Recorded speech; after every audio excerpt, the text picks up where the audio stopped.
May is National Heritage Month. We look back at Philippine history and heritage through its currency in the central bank's latest publication. Let's know more about Yaman with renowned historian Ambeth Ocampo and photographer Wig Tysmans. Gentlemen, thank you so much for joining us in The Final Word. Ambeth, let's start off with you. You've written many books about national heroes from Jose Rizal, Andres Bonifacio, Apolinario Mabini. What made you decide to write this book, which basically traces the evolution of our money? Well, I've always been interested in numismatics, and unlike you, I cannot afford art. So I only buy banknotes and coins. And what I learned about these, I learned by collecting them. So writing the book came very naturally. Ambeth, I have a book here in the studio. It is quite heavy. It's about 400 pages. Is Yaman a complete history of Philippine money? Well, it's my heaviest book so far. It weighs 3.2 kilos. But it is a beautiful, luscious book, not just because of my writing, but because of the pictures of Wig and the book designed by B.J. Hernandez. A book is always made by a village. And although this looks very hefty, it's not a complete book because we have coin and banknote catalogs. They're as thick as PLDT telephone directories and just as interesting. So what I wanted to do was not to give you a catalog, but to put money in the context of Philippine history. In the context of Philippine history and make it also understandable to many of our kababayans. So Wig, 3.2 kilograms, 400 pages. How challenging was it to photograph this collection of the Bangko Sentral? And of course, inside these pages, I mean, we see a lot of rare, coins and notes. Delicate, very delicate pieces.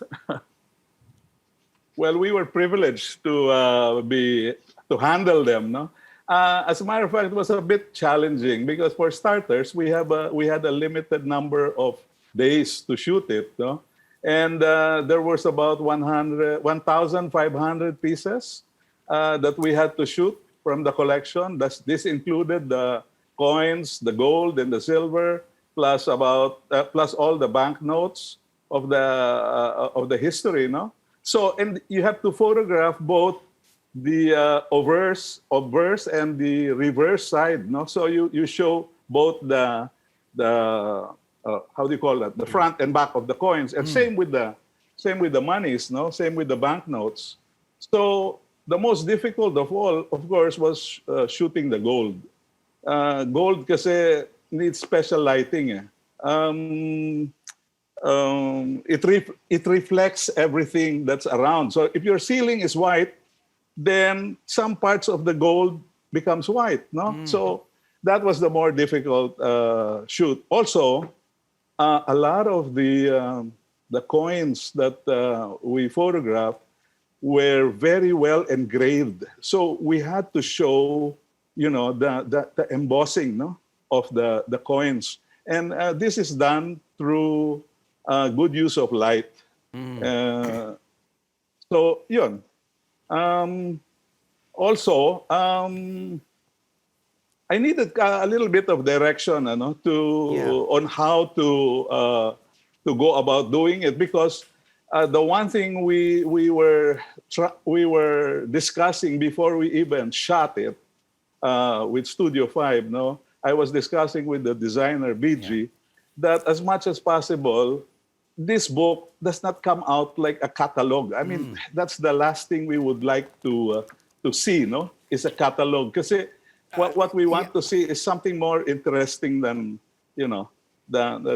just a catalog. Well, so Wig, you really brought a lot of life. No? You really brought a lot of life to a lot of these coins. You can really see the fine detail of the coins and of the notes. So, Ambeth, tell us, after the research, and the writing of this book, should our kababayans appreciate more our current banknotes and coins and the history they carry in their pockets? Because that's the main problem with us is that money changes hands every day. Right. It's an everyday thing. We see it, but we do not notice it. So I'd like to think that the book is there so that people will give currency a second closer look and understand that they actually carry history in their pockets. Very interesting. And Wig, going through this book project with Ambeth, what did you realize about Philippine money through the generation and handling it with a lot of care? Well, you know, these monies, no, they reflect an era or aspirations of the people at the time they were made. So, like me, you know, for example, my favorite period was the Philippine coins that were made during the Commonwealth period, 1935 to 45, American, and then the 1946 to 64 Philippine. Ito kasi naabutan ko eh. In my youth, the 46 to 64, I was able to see these silver coins. As a matter of fact, you know, as a 6-year-old to 8-year-old kid in Zamboanga, I used to gamble. I used to play Caracruz with my classmates, no? Yes. With these coins. So, Again, going back to the U.S. silver coins, they were designed kasi by this famous guy, Melesio Figueroa, a Filipino engraver who was living in California. And I don't know if you can see this. yes. Can you see that? Yes, I can. Yeah? Yes, I can. With my 4 eyes. Okay. Yeah. Okay. So, briefly, can you just briefly describe it? So that woman, okay, where's it? Yeah. That woman with the anvil, the model, was supposed to be Figueroa's daughter, Bianca, after the establishment of the central bank in 1949. And of course, that is basically the centerpiece, no, of the cover of the book. So Ambeth, as a member of the BSP Numismatic Committee, you were part of the designing of the current banknotes. What went through the process of this new design? It's a very long process, and actually it made me realize that, you know, a banknote and a coin, it's a very small surface, but they put so many things in it, not just pictures, it puts in messages. And so we should actually appreciate all the effort that goes into it, because banknotes and coins are not just monetary instruments. Like when you see the green US dollar with George Washington, you know it's a US dollar. So when you see a Philippine peso, you not only see currency, you actually see the calling card of a country. It carries our identity, it carries our history, and they actually deserve a second look. And that's why in this book we made very big close-ups of banknotes and coins, so the things that you will not normally notice, you will actually see in this book and hopefully appreciate. And briefly, Ambeth, what is your favorite piece of coin and piece of note of Philippine money?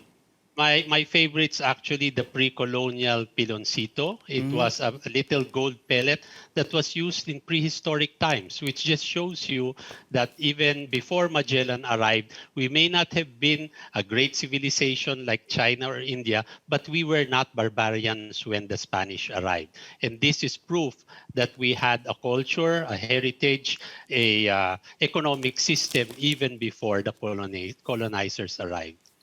Wonderful book, wonderful photographs. Thank you so much for joining us on The Final Word.